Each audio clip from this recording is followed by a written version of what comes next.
Hello student, welcome to concept mining. Student कैसे हैं आप सब? I hope you all are good and healthy. तो चलिए शुरू करते हैं आज की क्लास। आज की क्लास शुरू करने से पहले ये कुछ लिंक्स हैं, इनके बारे में मैं आपको जानकारी दे दूं। ये जो पहली लिंक है ये हमारे यूट्यूब चैनल की लिंक है, इसको आप सब्सक्राइब कर लीजिए ताकि चैनल पे कोई भी वीडियो आए तो उसका नोटिफिकेशन आपको मिल पाए। ठीक है। सेकंड जो लिंक है वो फेसबुक पेज की लिंक है और थर्ड जो लिंक है वो इंस्टाग्राम पेज की लिंक है। इन दोनों को भी आप फॉलो कर लीजिए, इस पे भी कुछ कुछ इंफॉर्मेशन आपको मिलती रहेंगी।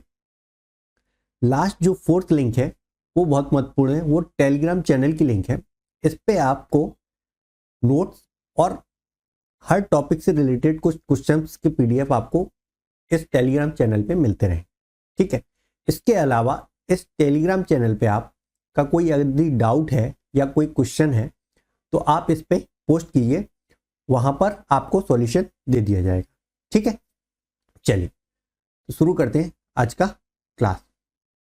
आज की क्लास में हम बात करेंगे chapter 4 linear equation in two variable.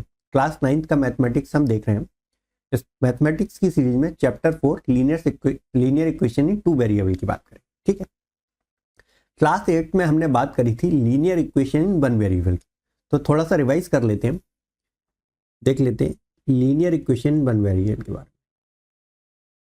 Linear equation in one variable.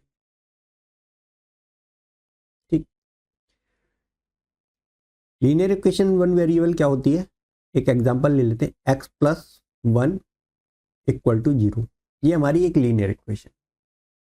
इसमें ये x हमारा एक वेरिएबल है, इस पूरी इक्वेशन में एक ही वेरिएबल है, वो है x। और x की जो पावर है वो क्या है? 1। तो इस इक्वेशन की अगर डिग्री देखा जाए तो इक्वेशन की डिग्री क्या है? 1 है। और जिस इक्वेशन की डिग्री 1 हो वो कैसी इक्वेशन होती है? Linear equation. तो ये एक परफेक्ट एग्जांपल है हमारा linear equation in one variable का। ठीक है। एक एग्जांपल और, ठीक, x plus root 2 equal to 4। ये एक हमारा दूसरा एग्जांपल है linear equation in one variable. ठीक है। इसमें ये हमारा क्या है? x जो है वेरिएबल है और रूट 2 और 4 जो है वो हमारा क्या है? कांस्टेंट। ठीक है। इसमें वेरिएबल की इस इक्वेशन की जो डिग्री है वो 1 है, इसलिए ये लीनियर इक्वेशन है। और वेरिएबल कितना है इस इक्वेशन में? 1 है, इसलिए ये लीनियर इक्वेशन बन गई। ठीक। अब ये जो हमारी इक्वेशन है x प्लस 1 इक्वल टू 0, इसका सॉल्यूशन देखते हैं। सॉल्यूशन क्या निकलेगा? x 1 को हम इस साइड ले आए तो x इक्वल टू -1। ठीक। ये हमारा क्या आ गया? इस इक्वेशन का सॉल्यूशन। और इस इक्वेशन का सिर्फ एक ही सॉल्यूशन आ रहा है। ठीक है। एक दूसरा एग्जांपल लेते हैं।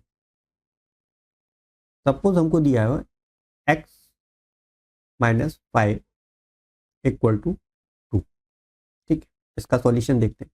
ये कितना हो जाएगा? x इक्वल टू 2 प्लस 5 और x इक्वल टू हो गया 7।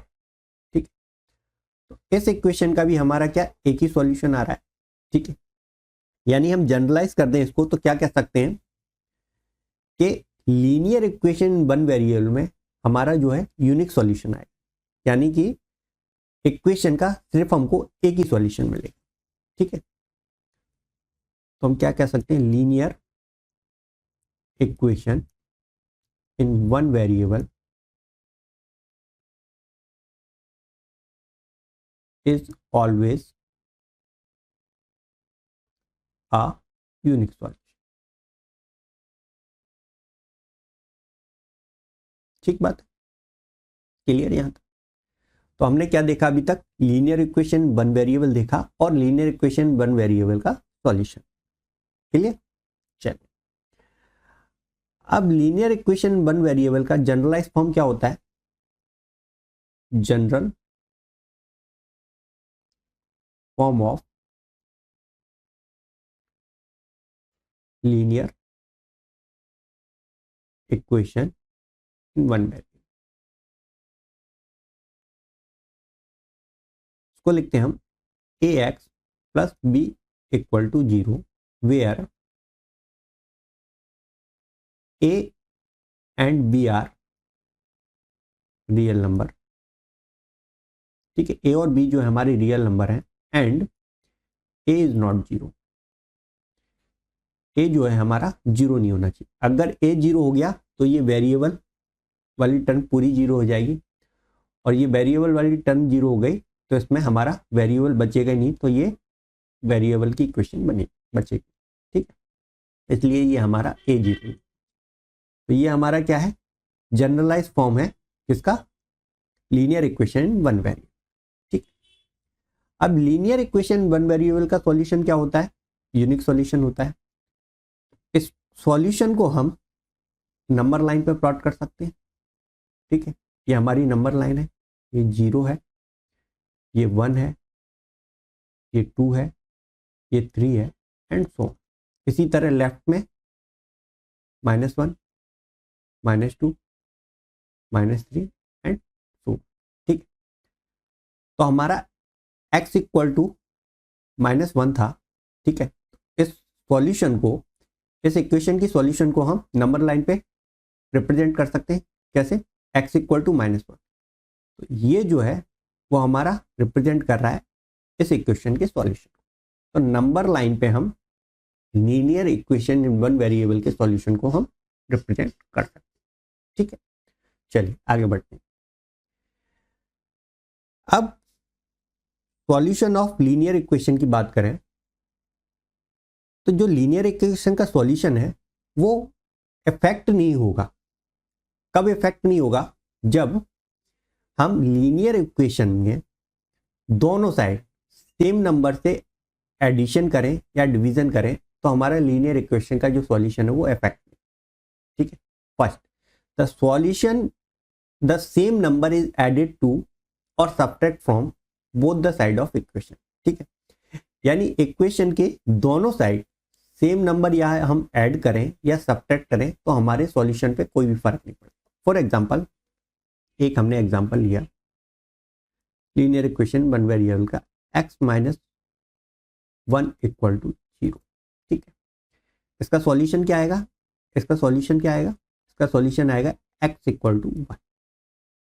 ठीक, अब पहली कंडीशन क्या है, सेम नंबर हम दोनों साइड ऐड कर दें तो हमारे सॉल्यूशन पे कोई फर्क नहीं पड़ना चाहिए। तो यदि हम x - 1 में +10 कर दें लेफ्ट हैंड साइड और +10 कर दें हम राइट हैंड साइड। ठीक है, अब इसका सॉल्यूशन निकाल लेते हैं। ये कितना हो गया, x इक्वल टू 10 और ये -1 + 10 तो ये हो गया -9, इस साइड ले गया। ठीक, तो ये कितना हुआ, x इक्वल टू 1। ठीक है, पहले भी सॉल्यूशन हमारा x इक्वल टू 1 आ रहा था, अभी भी हमारा सॉल्यूशन बना, यानी कि हमने इस इक्वेशन में दोनों साइड सेम नंबर ऐड किया तो हमारे सॉल्यूशन पे कोई फर्क। ठीक है, उसी तरह यदि हम इक्वेशन में दोनों साइड सेम नंबर सब्ट्रैक्ट कर दें, -5 हमने लेफ्ट हैंड साइड से कर दिया और -5 हमने राइट हैंड साइड। अब देखिए ये क्या होगा, x - 6 इक्वल टू -5। ठीक है, और क्या लिख सकते हैं, x इक्वल टू -5 + 6 और ये क्या आ गया, x इक्वल टू। ठीक है, पहले भी सॉल्यूशन हमारा x इक्वल टू 1 आ रहा था, अभी भी सॉल्यूशन x इक्वल टू 1। यानी कि ये हमने प्रूव कर लिया कि इक्वेशन के दोनों साइड हम सेम नंबर या तो ऐड करें या सब्ट्रैक्ट करें तो हमारे सॉल्यूशन पे कोई भी फर्क नहीं पड़ेगा। ठीक है, लीनियर इक्वेशन के सॉल्यूशन पे कोई भी फर्क। सेकंड, यदि हम इक्वेशन के दोनों साइड सेम नंबर से डिवाइड करें और मल्टीप्लाई करें एक्सेप्ट 0, तब भी हमारे सॉल्यूशन पे कोई इफेक्ट नहीं पड़ेगा। ठीक है, यू मल्टीप्लाई और divide both the side of the equation by same non zero number, तब भी हमारे सॉल्यूशन पे कोई भी इफेक्ट नहीं। फॉर एग्जांपल, यही वाला एग्जांपल ले लेते हैं, x - 1 इक्वल टू 0 और इसका सॉल्यूशन क्या है, x इक्वल टू 1। x-1 में हमने क्या किया, मल्टीप्लाई कर दिया 5 लेफ्ट हैंड साइड में, 5 मल्टीप्लाई कर दिया हमने राइट हैंड साइड। ठीक है, ये कितना हो गया 5x माइनस 5 और 0 में 5 मल्टीप्लाई किया तो ये कितना हो गया 0। ठीक है, कोई दिक्कत। अब देखिए ये कितना हो गया 5x इक्वल टू 5 हो गया और x इक्वल टू 5/5, ये कितना हो गया 1। पहले भी 1 आ रहा था हमारा x इक्वल टू 1 और अब भी 1 आ रहा है, यानी कि हमने इक्वेशन के दोनों साइड सेम नंबर से मल्टीप्लाई किया तो हमारे सॉल्यूशन पे कोई भी इफेक्ट नहीं। इसी तरह हम सेम नंबर से डिवीजन भी कर दें तब भी हमारे सॉल्यूशन पे कोई इफेक्ट नहीं पड़ेगा। सपोज x-1 को हमने डिवाइड कर दिया 5 से लेफ्ट हैंड साइड में और 0 को डिवाइड कर दिया 5। ठीक है, इसको क्या लिख सकते हैं हम, x-1 अपॉन 5 है। ठीक है, और ये 0 को डिवाइड कर रहे हैं 5 से तो ये पूरी टर्म क्या हो जाएगी हमारी 0 हो जाएगी। ठीक है, नेक्स्ट क्या कर सकते हैं, x-1 इस 5 को इधर ले जाएं तो 0 से मल्टीप्लाई करेंगे तो ये भी 0 हो गया। अगेन x इक्वल टू क्या आ गया 1। ठीक, यानी कि हमने इक्वेशन के दोनों साइड सेम नंबर से डिवीजन किया तब भी हमारे सॉल्यूशन पे कोई फर्क। ठीक है, यानी कि लीनियर इक्वेशन के सॉल्यूशन पे फर्क नहीं पड़ेगा यदि हम सेम नंबर से एडिशन करें दोनों साइड या डिवीजन करें, सब्ट्रैक्शन करें या मल्टीप्लिकेशन करें। ठीक है, चलिए आगे बढ़ते हैं। अभी तक तो बात हो रही थी लीनियर इक्वेशन 1 वेरिएबल, अब बात करते हैं हम लीनियर इक्वेशन इन 2 वेरिएबल। तो एक सिनेरियो लेते हैं हम, एक सिनेरियो दिया हुआ है हमको कि one day international cricket match between India and Sri Lanka played in Nagpur. Nagpur में इंडिया और श्रीलंका के बीच एक दिवसीय इंटरनेशनल मैच खेला गया। ठीक है, जिसमें दो इंडियन बैट्समैनों ने मिलकर कितने रन बनाए 176। ठीक है, दो इंडियन बैट्समैन सपोज हमने ले लिया विराट और रोहित ने मिलकर कितने 176 रन। ठीक है, तो हम इसको कैसे इक्वेशन के फॉर्म में लिख सकते हैं, विराट का V प्लस रोहित का R, इन दोनों ने मिलकर कितने रन बनाए 176। ठीक है, अब इस इक्वेशन को अगर हम ध्यान से देखें तो देखिए एक तो हमारा ये वेरिएबल दिख रहा है हमको। ठीक है, और एक वेरिएबल हमारा ये दिख रहा है R। ठीक है, हमको दो वेरिएबल दिख गए इस इक्वेशन में। दोनों वेरिएबल की जो डिग्री है हाईएस्ट वो क्या है 1 है। ठीक है, तो इस इक्वेशन की हाईएस्ट डिग्री क्या हो गई 1 हो गई। दोनों वेरिएबल की जो हाईएस्ट पावर है वो 1 है, तो इस इक्वेशन की क्या डिग्री हो गई 1 हो गई। और इक्वेशन की डिग्री 1 हो गई यानी कि ये एक कैसी इक्वेशन है, लीनियर इक्वेशन। और इस लीनियर इक्वेशन में कितने दो वेरिएबल हैं, तो ये क्या एक परफेक्ट एग्जांपल है लीनियर इक्वेशन इन 2 वेरिएबल। एक एग्जांपल और देखते हैं लीनियर इक्वेशन इन 2 वेरिएबल। ठीक है, P plus 4Q equal to 7। ठीक, इस इक्वेशन में देख, इस इक्वेशन में एक वेरिएबल तो हमारा ये है। ठीक है, एक वेरिएबल ये और दोनों वेरिएबल की हाईएस्ट पावर क्या है 1, तो इस इक्वेशन की जो डिग्री क्या हो गई 1। और इक्वेशन की डिग्री 1 का मतलब हो गया कि ये इक्वेशन कैसी होगी लीनियर इक्वेशन। और लीनियर इक्वेशन में दो वेरिएबल, तो लीनियर इक्वेशन इन 2 वेरिएबल। ठीक है, तो ये एक और एग्जांपल हो गया लीनियर इक्वेशन इन 2 वेरिएबल। ठीक बात है, कोई दिक्कत यहां तक।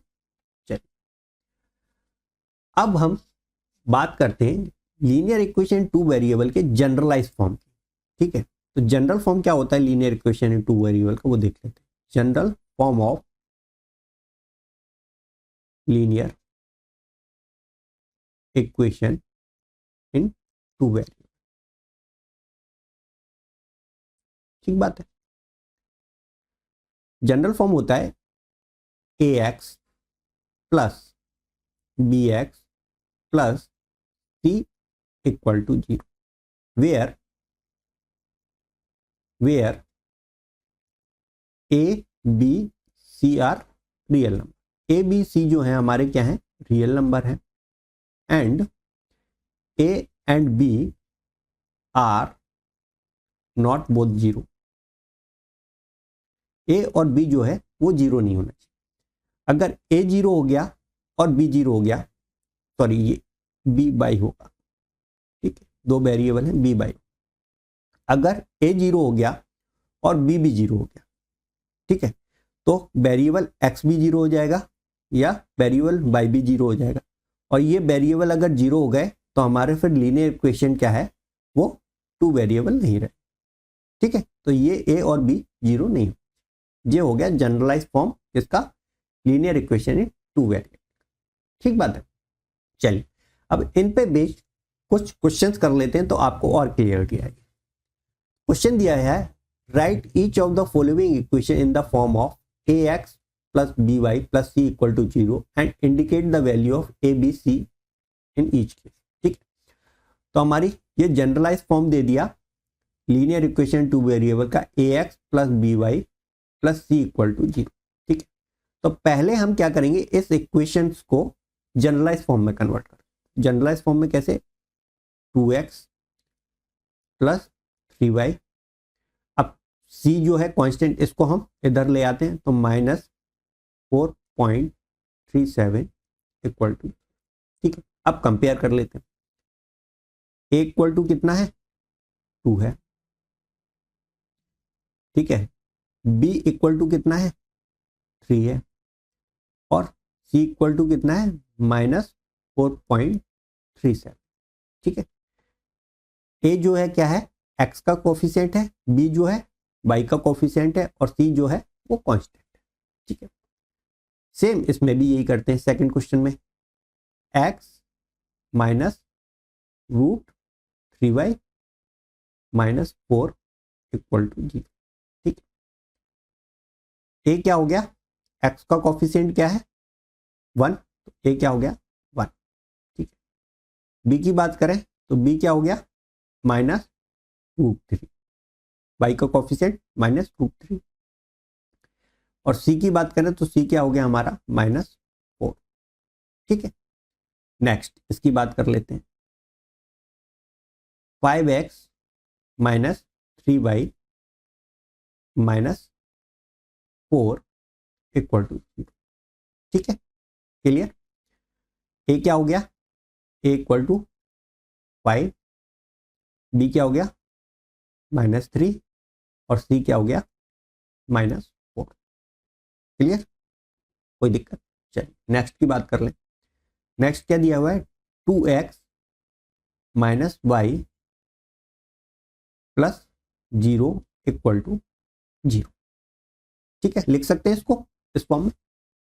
तो देखिए a क्या हो गया, a हो गया हमारा 2, b क्या हो गया, b का y का जो कोफिशिएंट है वो क्या है -1, ठीक है, कुछ भी नहीं दिया है तो 1 से रिप्रेजेंट करेंगे, और c क्या हो गया, c इक्वल टू 0, ठीक है। तो इस तरीके से हम इक्वेशंस के ABC लिख सकते हैं, ठीक। चलिए एक क्वेश्चन और देखें। नेक्स्ट क्वेश्चन हमको दिया है, write each of the following as an equation in 2 variable. अब ये इक्वेशन हमको एक वेरिएबल के साथ दी, ठीक है, इसको हमको 2 वेरिएबल में कन्वर्ट करना। तो हम एक इक्वेशन को कैसे लिख सकते हैं, x प्लस 5 इक्वल टू 0, ठीक है। अब इसमें हमें बाई नहीं दिया हुआ है, जनरलाइज फॉर्म क्या होता है हमारा 2 वेरिएबल का, ax plus B Y plus C equal to, ठीक है। अब x तो दिया हुआ है, v नहीं दिया हुआ है, y नहीं दिया हुआ है, तो y के लिए हम क्या करेंगे, 0 से y को मल्टीप्लाई कर देंगे तो वो टर्म हमारी 0 हो जाएगी, लेकिन हम वेरिएबल को रिप्रेजेंट कर देंगे, तो कैसे कर देंगे, 1 into X plus 0 into Y plus 5 equal to 0। तो ये हमने क्या कर दिया, इस 1 वेरिएबल की इक्वेशन को 2 वेरिएबल में रिप्रेजेंट कर दिया। सेकंड वाला देखिए, सेकंड वाला क्या है, y इक्वल टू 0, तो इसको हम क्या लिखते हैं, y माइनस 2 इक्वल टू 0 लिख सकते हैं, ठीक है। टू वेरिएबल में कन्वर्ट करना है, वाई तो दिया हुआ है, एक्स नहीं दिया है, तो एक्स को हम क्या करेंगे, जीरो के साथ मल्टीप्लाई कर दें, तो zero multiply with X plus 1 multiply with Y, Y का कोफिशिएंट 1 हो गया, माइनस 2 इक्वल टू 0। ठीक है, तो ये हमने इक्वेशन 2 को टू वेरिएबल, थर्ड दिया हुआ है हमारे 2x इक्वल टू 3, तो इसको क्या लिख सकते हैं, 2x माइनस 3 इक्वल टू 0। इसमें x दिया हुआ है, y नहीं दिया हुआ है, तो हम क्या लिख सकते हैं, 2 मल्टीप्लाई विद x, ठीक है, 2 कोफिशिएंट है x का, plus 0 multiply with y minus 3 equal to 0। ये हमने क्या, वन वेरिएबल को टू वेरिएबल में रिप्रेजेंट। नेक्स्ट इक्वेशन क्या दी हुई है हमारी, 5 इक्वल टू 2, इसको हम क्या लिख सकते हैं, 5 माइनस 2 इक्वल टू 0। अब हमारा x नहीं दिया है, तो हम क्या करेंगे, 0 से मल्टीप्लाई कर देंगे, ठीक है। सेकंड y दिया हुआ है, तो plus 5 multiply with y minus 2 equal to, ये हमने इक्वेशन 4 को रिप्रेजेंट कर दिया टू वेरिएबल। ठीक है, तो ये था हमारा चैप्टर 4 लीनियर इक्वेशन का पार्ट 1। ठीक है, नेक्स्ट वीडियो में हम पार्ट 2 में लीनियर इक्वेशन के सॉल्यूशन की बात करेंगे, जिसमें हम बेसिकली बात करेंगे लीनियर इक्वेशन टू वेरिएबल के सॉल्यूशन। ठीक है, यदि आपको ये वीडियो अच्छा लगा हो तो इस वीडियो को लाइक करें, शेयर करें और चैनल कॉन्सेप्ट माइनिंग को सब्सक्राइब करें।